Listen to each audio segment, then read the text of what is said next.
umat Israel mempunyai beberapa hari raya. Yang tiga yang besar, Paskah, Pentakosta, Pondok Pergaulan. Saya sudah dapat mengikuti 2 hari raya, Pentakosta dan Pondok Pergaulan, dirayakan secara besar pas ke Israel. Saya baru melihat mereka sangat mengagungkan hari Pentakosta juga. Hari ini kita memperingati hari ketuhanan Roh Kudus, pencurahan Roh Kudus di kamar loteng kota Yerusalem. Kita boleh nyanyikan Roh Kudus, kita boleh khotbahkan Roh Kudus, kita bisa ngomong dengan Roh Kudus. Tapi kalau kita belum mengalami Roh Kudus, kita bisa berreklamasi tentang Roh Kudus, kita bisa berteori tentang Roh Kudus. Tapi kalau kita belum dipenuhkan dengan Roh Kudus, saya katakan cemplang, tawa. Itu sebabnya pada pagi hari ini mari kita dengar baik-baik firman Tuhan. Saya akan ambil di Kisah pasal 19, Kisah Rasul pasal 19 ayat 1 sampai ayat 7. Kita baca sama-sama.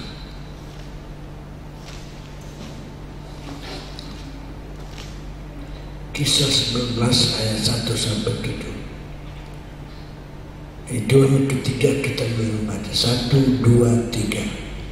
Ketika Paulus masih di Korintus, Paulus sudah menjelajah daerah dan tiba di Efesus. Di situ dapatnya beberapa orang murid. Katanya kepada mereka, sudah kamu mengenai Roh Kudus ketika kamu tidak percaya? Akan tetapi mereka menjawab, belum. Bahkan kami belum pernah ada Roh Kudus. Lalu kata Paulus kepada mereka, kalau begitu dengan baptisan manakah kamu telah dibaptis? Jawab mereka, dengan baptisan Yohanes. Kata Paulus, baptisan Yohanes adalah baptisan orang yang telah bertobat. Dan ia berkata kepada orang banyak bahwa mereka harus percaya kepada Dia yang datang kemudian daripadanya, yaitu Yesus. Ketika mereka mendengar hal itu, mereka berdiri dibaptis dalam nama Tuhan Yesus. Dan ketika Paulus menumpangkan tangan di atas mereka, turunlah Roh Kudus ke atas mereka, dan mulai mereka berkata-kata dalam bahasa roh dan bernubuat. Jumlah mereka adalah kira-kira 12 orang. Nah, sebelum saya akan menguraikan secara sederhana ayat ini, mari kita mengapi Kristus sudah menyala. 53 hari yang lalu kita telah memperingati hari Paskah. Sudah itu kebangkitan Yesus. Dia bangkit selama 40 hari, dia menunjukkan diri kepada orang banyak dan murid-murid. Lalu dia naik ke surga. 10 hari kemudian dia ke surga, diberjanji mencurahkan Roh Kudus. Hari ini kita memperingati hari ketuhanan, hari pencurahan Roh Kudus. Nah, pembacaan dalam Kisah pasal 19 saya ambil ketika Paulus datang ke Efesus. Efesus adalah salah satu gereja pertama yang dibangun oleh Paulus bersama dengan Apolos pada penginjilan yang kedua. Ketika sampai dia ketemu murid-murid Yohanes Pembaptis. Kalau sudah murid berarti sudah punya Tuhan, sudah mengaku Yesus sebagai juru selamat. Jadi mereka adalah umat Tuhan. Paulus tanya satu hal yang paling penting. Dia tidak tanya di mana gurumu, bagaimana kamu. Dia tanya, sudahkah kamu penuh dengan Roh Kudus pada waktu kamu percaya? Dari pertanyaan ini kita mengambil satu kesimpulan betapa pentingnya Roh Kudus itu, sampai Paulus mengulangi perkataan ini kepada murid-murid Yohanes Pembaptis. Sudahkah kamu penuh Roh Kudus ketika percaya? Jadi orang ketika dia percaya, kalau dalam pandangan Roh Paulus, dia tidak memberi peluang. Saat percaya, saat baptis langsung penuh. Itu ada pengalaman. Nah kita kadang-kadang dibaptis, nanti 2 tahun kemudian, 3 tahun, sampai ada yang 30 tahun kemudian baru penuh Roh Kudus. Kalau Paulus tidak, dia tidak memberi peluang, jarak, karena ini pengalaman pribadi, dia tuang. Nah dia tanya hari ini, sudahkah kamu penuh dengan Roh Kudus waktu kamu percaya? Mereka menjawab, belum, bahkan kami belum pernah mendengar tentang Roh Kudus. Mereka jujur sekali. Lalu ditanya lagi, kalau begitu dengan baptisan mana kamu dibaptis? Kami dibaptis oleh baptisan Yohanes. Jadi mereka sudah baptis. Orang murid-murid bangga sekali kalau dibaptis oleh Yohanes. Terkenal. Dan saya sudah 2 kali mengadakan pembaptisan di tempat Yohanes membaptisan Yesus. Pada waktu pembaptisan tahun 2003 kami baptis. Di situ ada 2 kelompok kami orang Indonesia dan kelompok orang-orang bule pakai baju putih. Pastornya berdiri, badannya besar, mengambil daun palem. Lalu orang-orang datang bergantian dan palem dicelupkan ke sungai Yordan lalu dipercik begini. Lalu mereka sudah dibaptis. Saudara, saya sebenarnya ingin bertanya, baptisan apa itu? Ya. Akhirnya sesudah melalui seorang hamba Tuhan masih berbahasa Inggris, dia tanya, tidak dinyana pastor ini bisa bahasa Indonesia. Dia tanya, dari Indonesia lebih enak lagi ngobrol. Ya. Lalu dia bicara panjang lebar, tapi saya tidak usah berdebat. Dia tanya, dari gereja mana? Saya bilang gereja Pantekosta. Oh, gereja baptisan katanya. Jadi terjadi dialog singkat antara dia dengan kami. Saya hanya membaptiskan 3 orang. Pada waktu tahun 2003 belum diberikan jarak antara daerah satu dan daerah lain, belum ada, jadi masih bebas. Waktu saya masuk, saya baptis seorang anak muda dari Manado.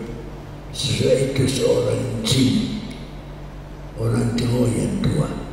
Saya kaget waktu masuk di dalam, ikan yang banyak gigit kaki saya. Seandainya ada piranha mati saya. Nah, saya gerak kaki saya. Lalu jin datang dibaptis. Dia bilang, belum, cepat-cepat yuk, kita berkaki ikan gigi. Cepat, kita bilang kita sudah cari jin. Sudah diam aja. Dari lutut kami ketemu terus baku toke, orang Melayu bilang. Akhirnya saya baptis, dia langsung. Dan ibu ini sekarang sudah meninggal ya. Dia punya keluarga besar di Manado. Hal itu paling berkesan. Ya, lalu baptisan kedua beberapa tahun kemudian kami membaptis 6 orang. Termasuk salah seorang, saya tidak tahu di mana saya punya kaset itu. Mungkin ada di tempat sana. Seorang yang beratnya 120 kilogram.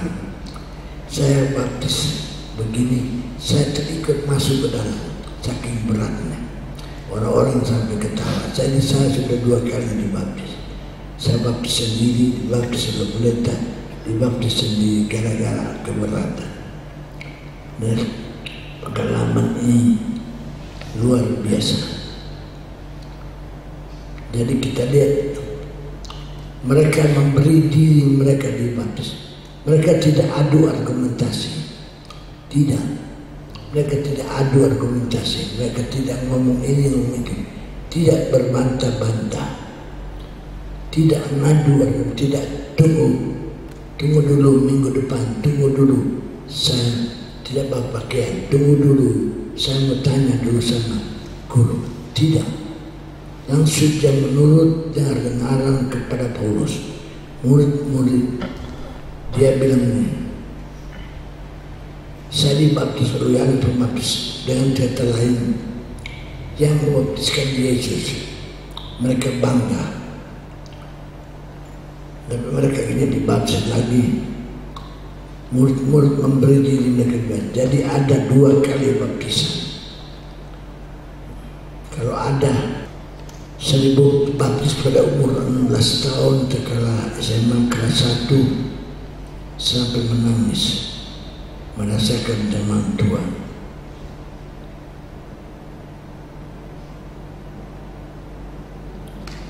Jadi Father Holy Spirit membawa daun palem membaptis mereka.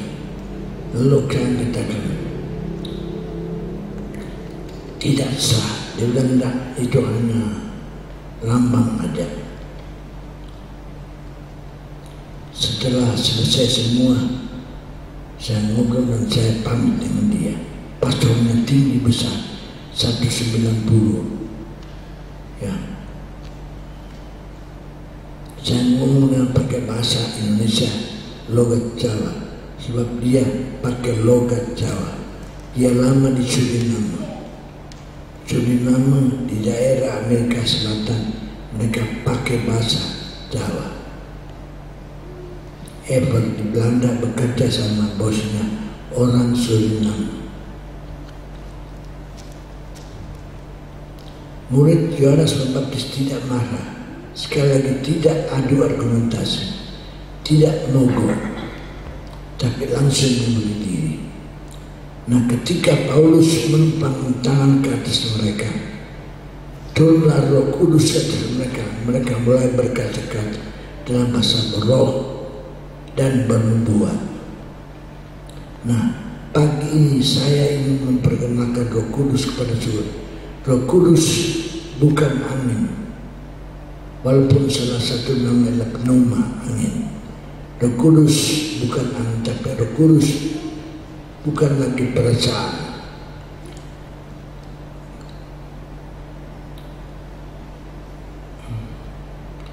Roh Kudus bukan pengaruh, walaupun dia mempengaruhi kita, dia lebih dari hanya satu pengaruh.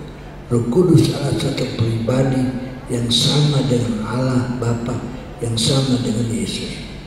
Dia bisa dipegang, bisa memegang, bisa berpikir, bisa disakiti hatinya, dan bisa menghibur, bisa menjadi teman kita, bisa jadi guru kita, penolong kita, bisa jadi penghibur kita, menguatkan kita, mendampingi kita. Dia tidak lebih rendah dari Yesus, tidak lebih tinggi dari Yesus. Dia tidak lebih rendah dari Bapa, dia tidak lebih tinggi dari Bapa. Bapa, Putra, Roh Kudus adalah ketiganya esa satu, digambarkan seperti segitiga sama sisi 60 derajat, semuanya sama, ketiganya sama. Di zaman dulu ketika manusia mulai berdosa kepada Bapa yang di surga, sama Yesus yang menjadi Immanuel bersama kita. Sama dengan nama dia ada di sisi kita, kita bisa lihat dia. Tapi sekarang Roh Kudus, Yesus ada di surga, dan Kisah Rasul masuk, Kisah Rasul pasal 3 ayat 21. Mari kita baca Kisah Rasul pasal 3 ayat 21. Satu, udah dapat?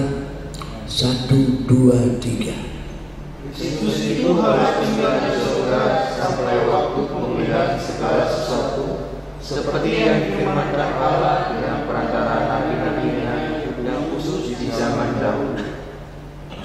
Jangan sekali-kali kita pikir Roh Kudus itu roh. Roh Kudus hanya satu pengaruh. Dia ada pribadi. Sekarang kita bisa mengenal dia. Satu pribadi yang bisa menyembuhkan, bisa membagikan, bisa menolong, dan bisa memberi kekuatan pada saudara. Ini yang membedakan gereja Pentakosta dengan gereja yang lain. Gereja lain punya merek gereja, nyanyi tentang Roh Kudus, bicara tentang Roh Kudus, dengar firman Allah tentang Roh Kudus, Mereka tidak menikmati urapan Roh Kudus karena tidak diajarkan. Mereka tidak percaya. Kita harus percaya. Alkitab katakan yang menulis Alkitab itu adalah Roh Kudus. Roh Kudus mengilhami 40 penulis Alkitab. Kisah Rasul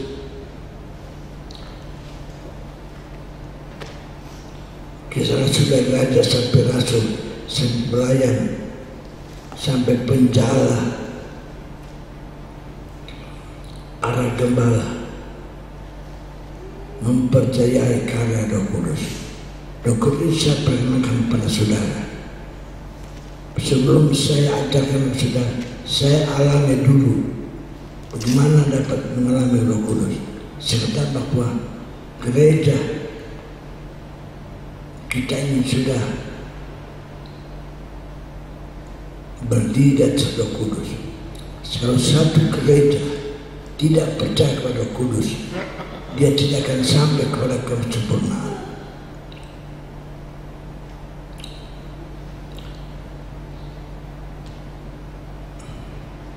Mari kita baca apa yang dikatakan oleh Yesus dalam Yohanes 16 ayat 7.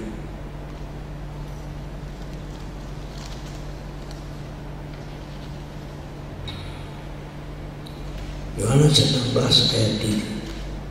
1, 2, 3. Namun jangan yang kukatakan ini kepadamu adalah lebih berguna bagi kamu jika aku pergi. Sebab jika aku tidak pergi, penghibur itu tidak akan datang kepadamu. Tetapi jika aku pergi, aku akan mengutus dia kepadamu. Di Injil Yohanes ada 2 pasal berbicara tentang Roh Kudus. Pasal 14 dan pasal 16. Pasal 16 ayat 1, Tuhan mulai bicara tentang tantangan-tantangan yang akan mereka alami. Pasal 14 dia sudah katakan dia akan pergi kepada Bapa menyediakan tempat bagimu. Tempatnya sudah selesai, dia akan datang. Nah, di pasal 16 murid-murid sedih, susah mendengar akan ada perpisahan. Nah, Tuhan bicara kepada mereka akan banyak tantangan, tapi walaupun saya pergi, dia katakan lebih berguna. Kalau Tuhan yang katakan lebih berguna, pasti sangat berguna. Ada dampak dia sudah akan melakukan. Kalau sudah dipenuhi dengan Roh Kudus, Roh Kudus ada di dalam hati saudara. Mari kita lihat 4 keuntungan. Ada bedanya kita kerjanya, yaitu Roh Kudus kita pakai merek gereja Pentakosta karena Roh Kudus turun pada hari Pentekosta. Itu yang memakai kita. Buat apa kita pakai merek kerja Pentakosta kalau kita belum penuh dengan Roh Kudus?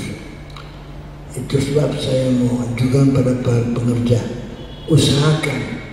Saya kadang-kadang sedih lihat para pengerja berdoa asal saja, tidak ada gairah, tidak keinginan. Padahal Roh Kudus bisa dipenuhkan. Waktu sudah berdoa sendiri, berdoa 2-3 orang, tidak memanfaatkan kesempatannya. Saya himbau kepada hamba Tuhan, berusaha. Sebab kalau kalian tidak dipenuhkan Roh Kudus, kalian mudah goyah, mudah jatuh. Saya katakan ini bedanya kita dengan gereja lain, yaitu Roh Kudus. Kita pakai lampu Pentekosta, kita percaya Roh Kudus pada hari Pentekosta turun, ya, akan memakai kita. Buat apa kita dari merek gereja Pentekosta, tapi kita belum penuh dengan Roh Kudus? Hamba Tuhan, perhatikan hal ini. Saya pada jemaat 2 Gembala, saya akan memaksa kalau bisa semua jemaat sudah dipenuhi dengan Roh Kudus. Tapi ternyata Roh Kudus tidak bisa dipaksa. Kalau Roh Kudus itu saya punya, saya sudah masukkan di kantong masing-masing. Saya paksa yang harus terima. Kita membaca dulu dalam Injil Lukas pasal 4. Saya bertolak dari ayat ini, ayat 17 sampai 19. 4 hal yang perlu, 4 dampak dari bagaimana kalau hamba Tuhan dipenuhkan dengan Roh Kudus.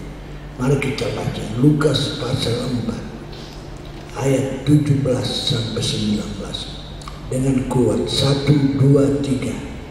Kepadanya diberikan kitab Nabi Yesaya, dan setelah dibukanya ia menemukan di mana ada tulis, Roh Tuhan ada padaku, oleh sebab ia telah mengurapi aku untuk menyampaikan kabar baik kepada orang-orang miskin, dan ia telah mengutus aku untuk memberitakan pembebasan kepada orang-orang tawanan dan penglihatan bagi orang-orang buta, untuk membebaskan orang-orang yang tertindas, untuk memberikan aman hukum telah datang. Ada 4 dampak akibat bela Roh Kudus dulu. Pertama, Roh Kudus itu membebaskan orang yang terbelenggu, yang terikat. Banyak orang Kristen setelah dibaptis masih terbelenggu, masih terikat. Nah, Roh Kudus itu melepaskan kita dari belenggu dosa. Belenggu yang dipakai oleh iblis bukan belenggu sembarangan. Dulu ada pendeta John Sung dari Cina mengarang sebuah lagu, Injil yang heran, lepaskan saya dari segala akar dosa, bebas dari kuasa rantai setan, ku mulia dalam Injil Tuhan. Iblis pakai rantai yang kuat, membelenggu, mengikat, dan itu tidak bisa dilepaskan oleh pendeta, tidak bisa dilepaskan oleh apa saja. Saudara ingat waktu kalau saudara berada di pantai di mana Yesus berbicara kepada Yohanes. Nah, saat ada seorang yang gila, Gadara, pantai Gadara itu di depan. Kami telah pergi, itu daerah kuburan, daerah yang gelap. Nah, di situ ada seorang yang dirantai oleh iblis, dibelenggu dengan belenggu yang kuat. Jadi pertama Tuhan melepaskan kita dari belenggu, terikat. Ada yang sudah percaya, sudah jadi orang Kristen, bahkan sudah jadi gembala, masih terikat dengan rokok, minuman keras, terikat dalam.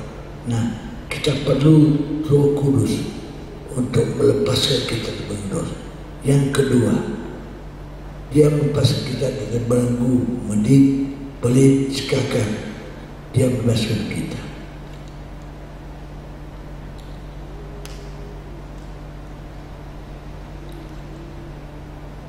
Kita tahu Tiongkok mengambil paham komunis, itu mereka ambil dari Alkitab, sama rata, sama rasa. Cuma beda yang begini.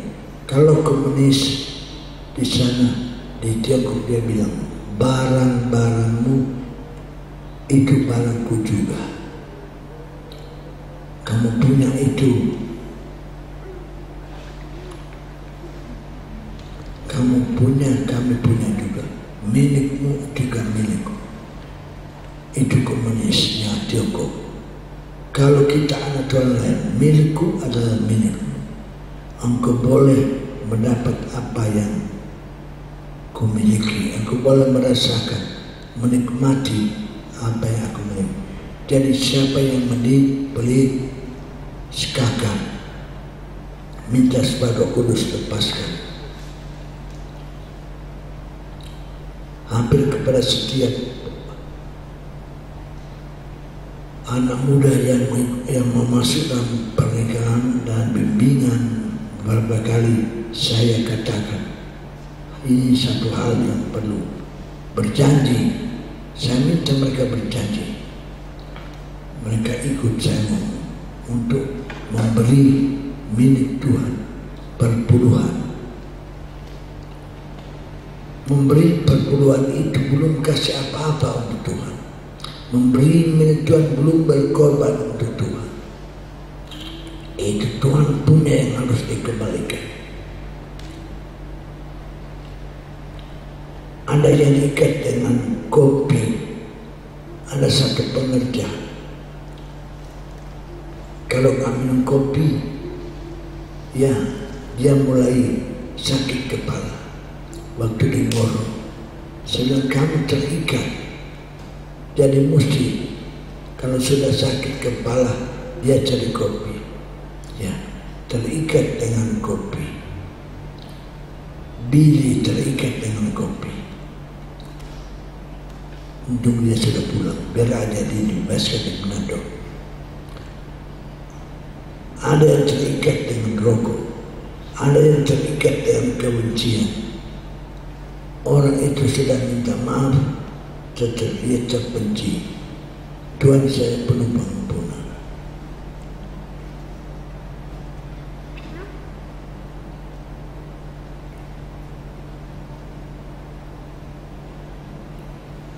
Roh Kudus itu melepaskan orang dari belenggu dosa. Hanya Tuhan yang bisa melepaskan. Hanya Roh Kudus yang bisa melepaskan. Dan yang kedua, Roh Kudus itu, kalau kita punya Roh Kudus, dia menyembuhkan, membebat luka hati kita. Yang pertama, dia membebaskan kita dari ikatan. Ada orang yang luka hati. Persoalan sekarang ada luka batin. Masalah sekarang yang paling berat. Ada yang luka karena anaknya meninggal. Kemarin ada seorang hamba Tuhan yang masih agak muda, istrinya meninggal, di kanker juga meninggal. Saya SMS dia, saya bilang, kuat kamu ya, kuat. Om sudah alami ini, tinggal dengan Tuhan. Jangan kamu lihat anak-anak, dua anak. Ada yang luka karena anaknya meninggal, ada yang luka hatinya karena keluarganya hidup tidak benar, luka hatinya.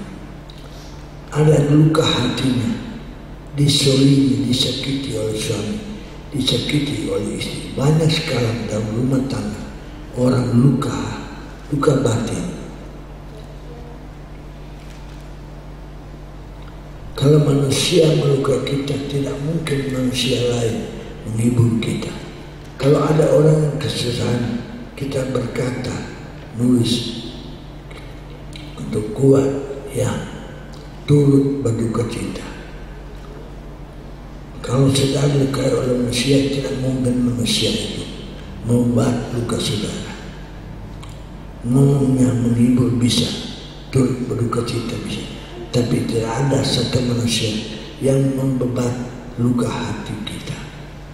Saudara pernah disakiti, siapapun pernah disakiti, dan pernah dilukai oleh seseorang. Luka batin ini paling berat hari-hari ini.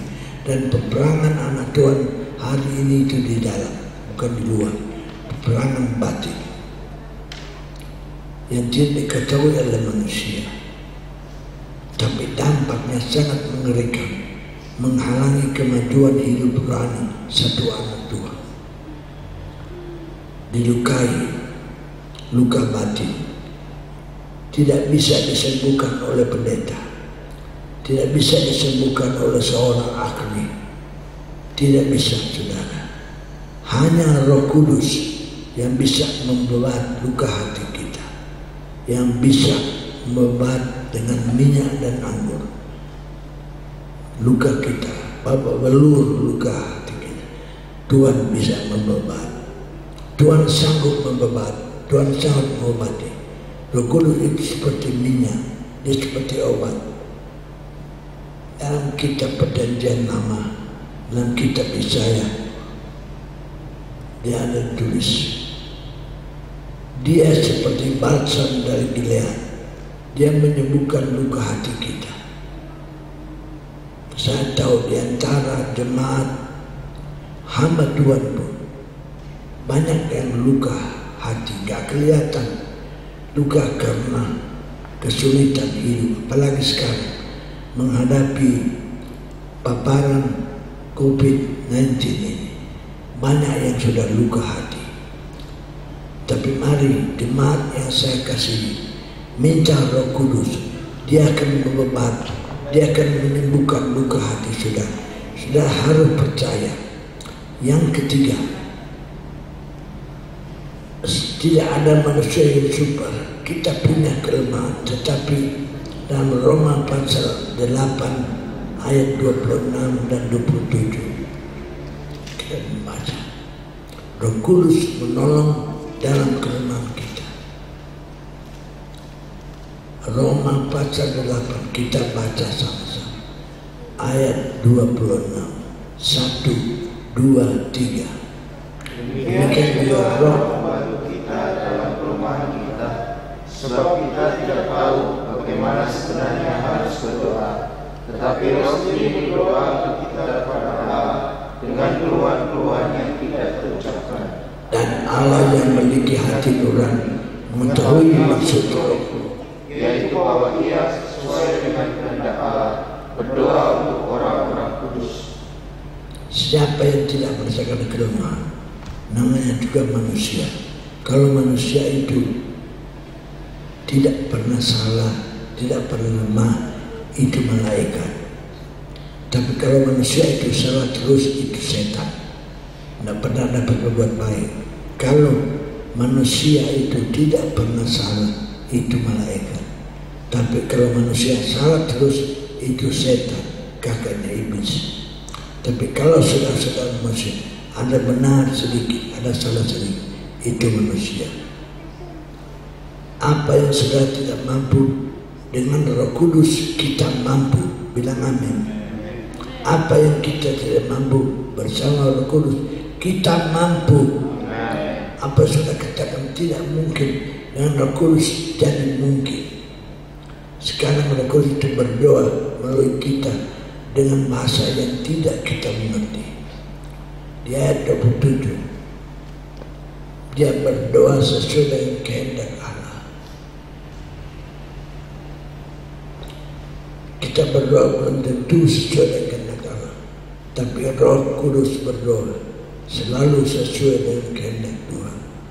Itu sebabnya jauh-jauh hari kita sudah doa di gereja, di kebaktian. Kalau kita berdoa dengan bahasa roh di perjalanan, kita pakai bahasa roh. Di kebaktian kita berdoa dengan bahasa roh. Cuma hampir sekarang di tiap kebaktian wilayah, kebaktian pertemuan MD, jarang sekali ada hamba Tuhan yang berbahasa lidah. Jarang, beda sama dulu dari tahun 60-an.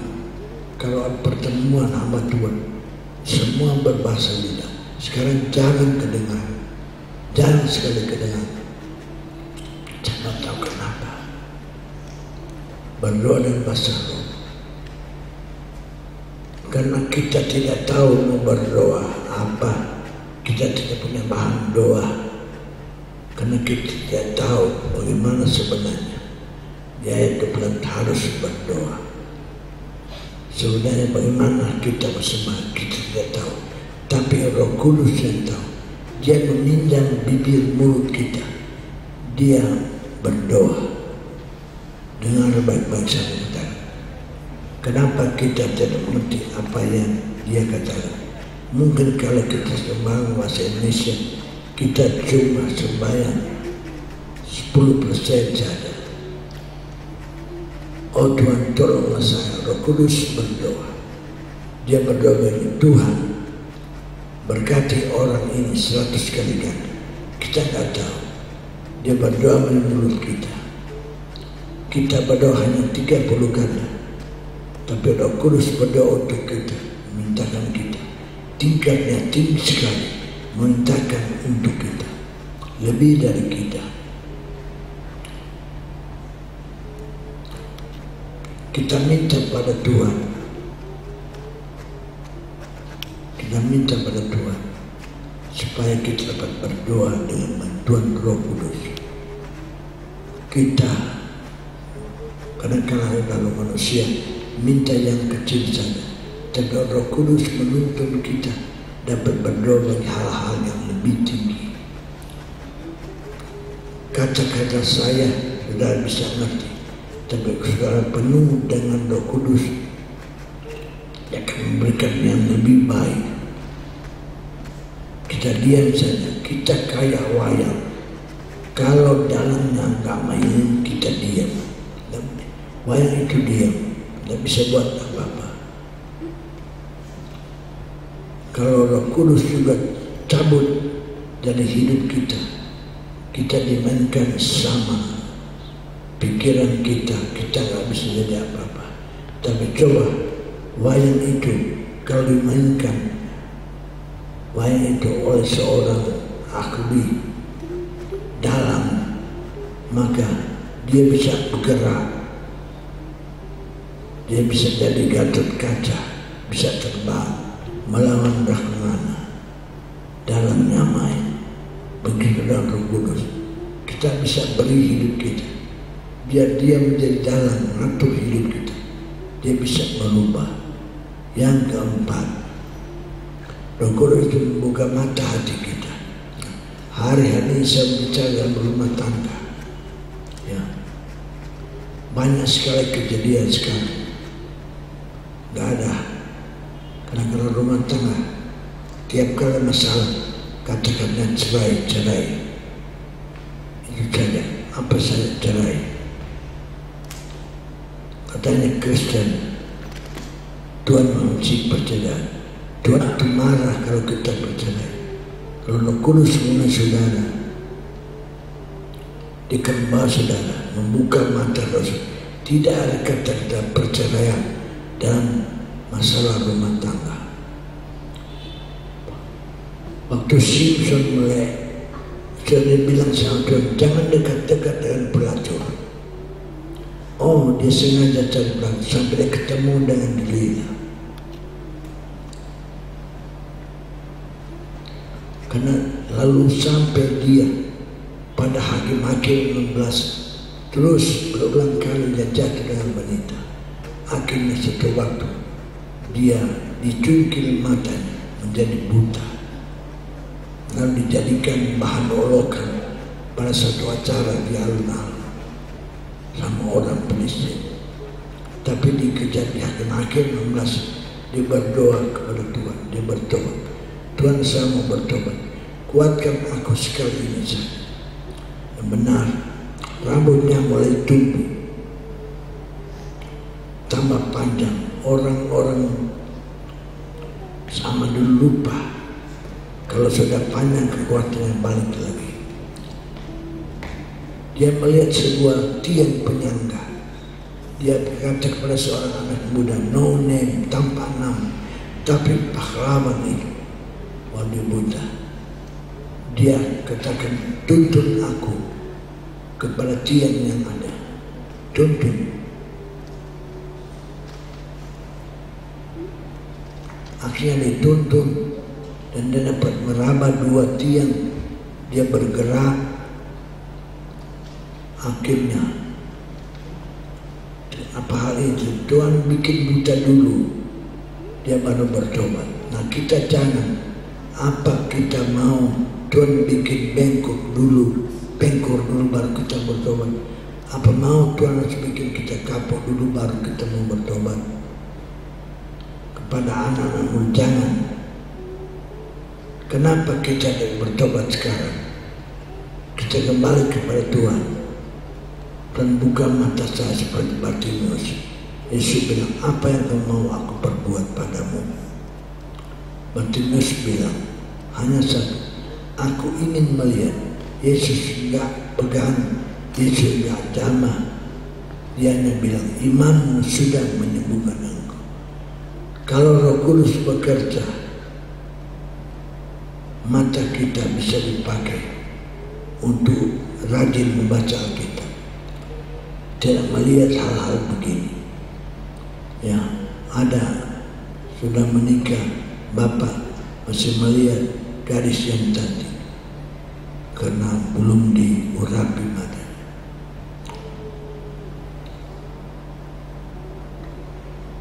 Sekali tidak ada kata perceraian. Ya, itu sebab perlu rumah tangga bapak ibu yang di rumah minta dipenuhkan Roh Kudus. Nah, pagi hari ini kalau saudara penuh dengan Roh Kudus, saudara akan alami hal-hal yang ajaib.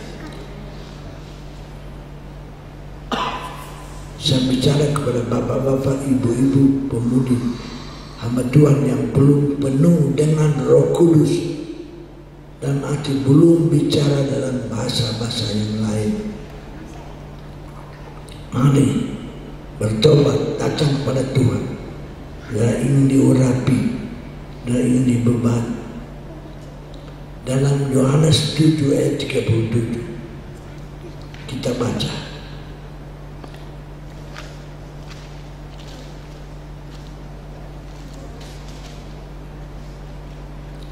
Yohanes 7 ayat 37.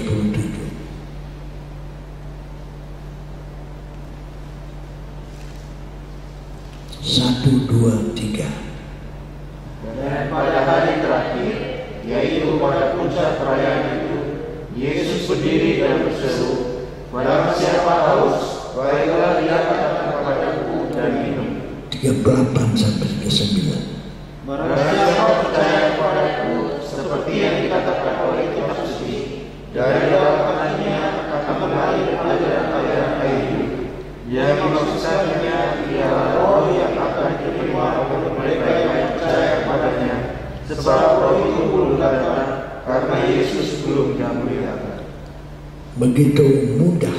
Syarat pertama supaya dipenuhkan dengan Roh Kudus ialah saudara harus percaya, yakin bahwa semua sudah percaya.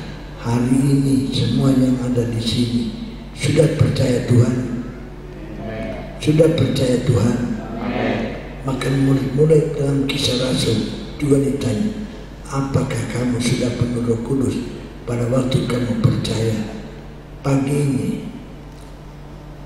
kita sembah orang percaya, apalagi yang sudah dibaptis sudah percaya. Sekarang saudara, kita sudah percaya kepada Tuhan. Yang kedua, kita harus haus, punya kerinduan. Saya melihat hal ini jarang ada pada pengerja-pengerja. Haus, rindu dipenuhkan. Kalau orang haus, dia tidak cari nasi, dia cari air. Rindu dipenuhkan. Yang ketiga, datang kepadaku. Datang, nah Yesus itu pembaptis dengan Roh Kudus. Gampangkan datang kepadaku. Bisa minta air minum.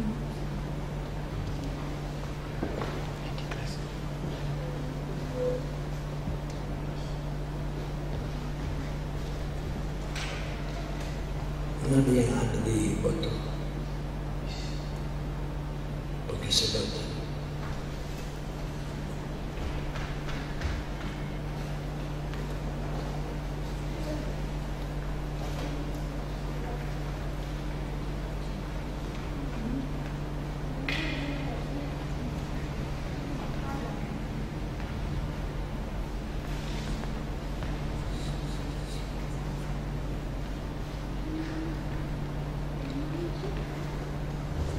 Saya mau tanya pada pengerja, Andre, kamu haus?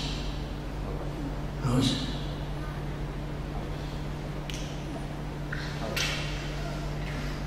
Apa yang kamu buat?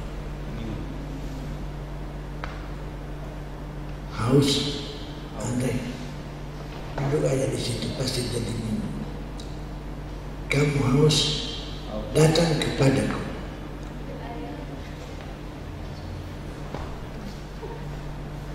Itu tindakan iman. Jangan bawa minum. Itu syarat. Siapa yang harus berjalan, ada tindakan. Nah, kalian jadi pengerti, harus ada tindakan, merendahkan diri, datang kepada Tuhan. Ketiga, datang kepadaku, datang pada Yesus. Yesus itu pembaptis. Nah, yang keempat ini agak susah. Coba terpegang. kamu sudah datang, dan pegang, minum. Nah ini faktor minum ini yang susah. Dari haus datang kepada Yesus. Yang keempat, minum. Nah ini minum yang kadang-kadang kita salah paham. Saya mau katakan dengan senang, minum itu menerima, terima kamu Roh Kudus itu. Kalau saya tanya pada saudara, kapan sudah diselamatkan? Silakan jawab. Pada waktu saya menerima Tuhan, saya diselamatkan. Bagaimana caranya kalian percaya? Lupa. Bagaimana caranya kalian percaya? Tapi kalau sudah percaya kepada Tuhan Yesus, sudah diselamatkan. Sama dengan demikian, sudah dipenuhkan dengan Roh Kudus.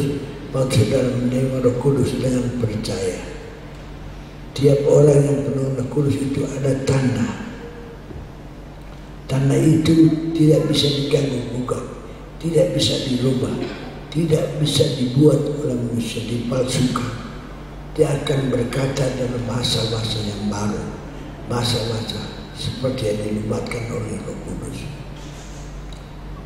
Pagi ini saya tidak undang maju ke depan, tetapi kalau kita hanya beberapa orang, mari kita terbuka hati, terima Roh Kudus. Bila Anda berkata, dari dalam saudara akan mengalir sungai-sungai dari hidup. Dari waktu minum keluar. Nah ini faktor ini sederhana agak sulit ya. Itu tindakan iman. Kadang-kadang pada waktu KKR di Ketapang, KKR Pemuda, banyak yang saya berbicara 3 malam. Mandi duduk saja. Saya undang penuh Roh Kudus, banyak sekali mandi. Saya panggil Om Mandi. Mandi bilang, kamu aja. Anda berapa satu orang, dia tanya, Om, bagaimana saya penuh Roh Kudus? Berdoa. Saya mau ngomong apa? Soalnya saya nggak tahu. Tidak usah kamu pikir omongan apa. Tunduk aja pada pimpinan Roh Kudus. Ada yang tanya, mau ngomong apa? Saya bilang, saya tidak mengajar kamu ngomong apa. Berdoa aja, nanti Roh Kudus yang memberi kata-kata atau kalimat bahasa yang baru kepada saudara. Nah orang bingung. Satu waktu saya ada sebuah kota, saya besuk satu keluarga, suami istri, ada pembantu 3 orang, asalnya orang Sanyar semua, pembantu-bantu rumah. Nah cacingnya tanya sama saya, Om, baptisan Roh Kudus hanya di gereja aja, saya nggak bisa terjadi di rumah. Kalau begitu Om, boleh Om berdoa bagi kami? Boleh. Kumpul dia sama anak-anaknya 3 berkumpul. Sementara akan menyanyi 3 orang pembantu dari dalam betul. Tuan, nyonya, kami mau ikut. Boleh. Dia katanya sama saya, boleh nggak pembantu ikut? Boleh. Roh Kudus nggak pernah pilih apa dia Tuhan apa dia pembantu. Berdoa, tutup pintu. Untung di ruangan tamu ada AC.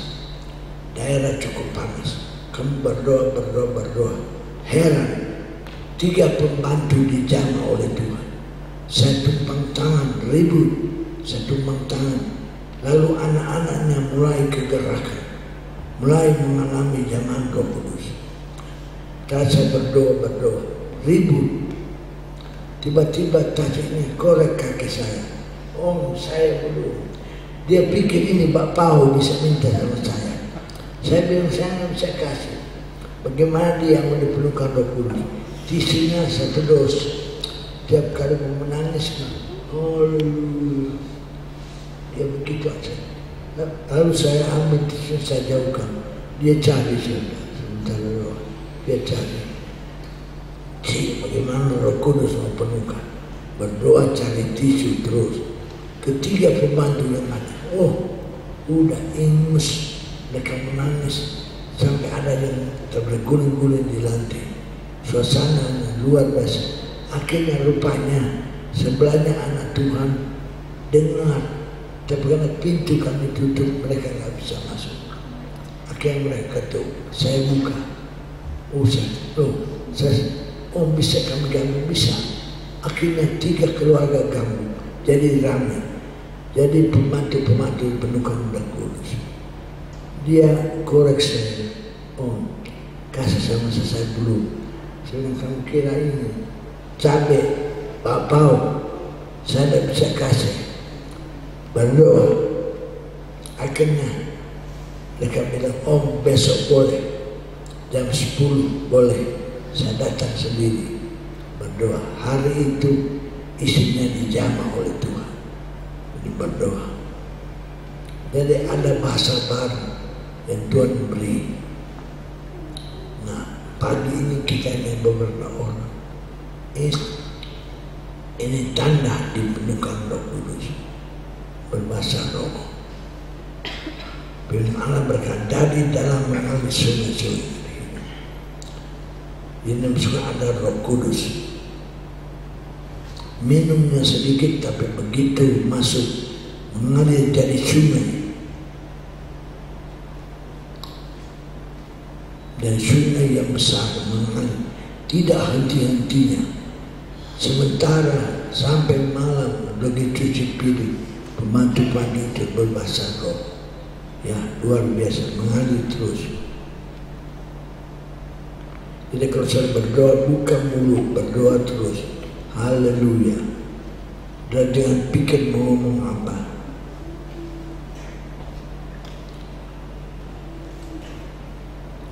Di sana ada tangki yang besar.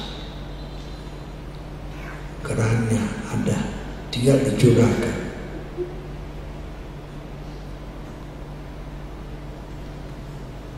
Pada pagi hari ini saya tidak berkhotbah panjang, ya. Harus mendatang kepada Tuhan, lalu minum. Begitu minum, keluar dari mulut kita. Ngomong apa? Saya tidak tahu. Tidak bisa diajarin. Nah, saudara ngomong apa saja. Ada satu anak kecil. Nah, kebetulan ada satu jemaat. Anak kecil ini bukan orang Tionghoa, remaja. Tuh dia dipenuhkan, dia berbahasa Cina, Mandarin. Saya panggil tadinya, Cik, benar om, dia terjemahkan. Wah, kagum saya. Ia bisa lancar ngomong. Jadi saudara-saudara, saya ingat pendeta,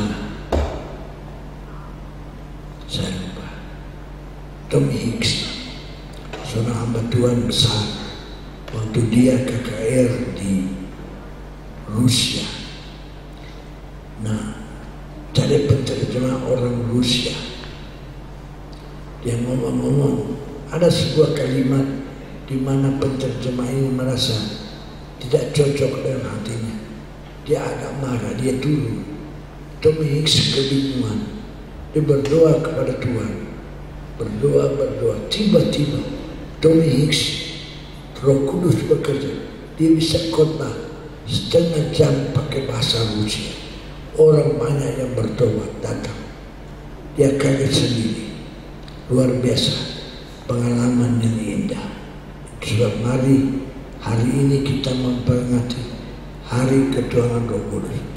Biar tidak saja peringati begitu terlari, kita yang hadir pada pagi buka hati, Tuhan mau masuk, Tuhan mau bekerja dalam hidup saudara.